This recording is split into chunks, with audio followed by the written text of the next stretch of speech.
Siêu tài năng bách phát bách trúng. Auto 6 tổ chức chương trình ấm áp mùa Noel, phi đâu trúng đó với rất nhiều phần quà hấp dẫn. Cách thức tham gia vô cùng đơn giản. Bạn chỉ cần đứng ở khoảng cách quy định và thực hiện việc ném phi tiêu vào bảng mục tiêu. Vòng 1, hồng tâm, bạn sẽ nhận được một món quà đặc biệt từ Auto 6. Vòng 2, giải thưởng một thùng bia.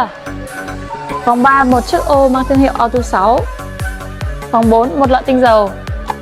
Vòng 5, những con gấu bông xinh xắn. Hãy đến ngay với Auto 6 để trải nghiệm chương trình thú vị này và mang về những phần quà hấp dẫn nha.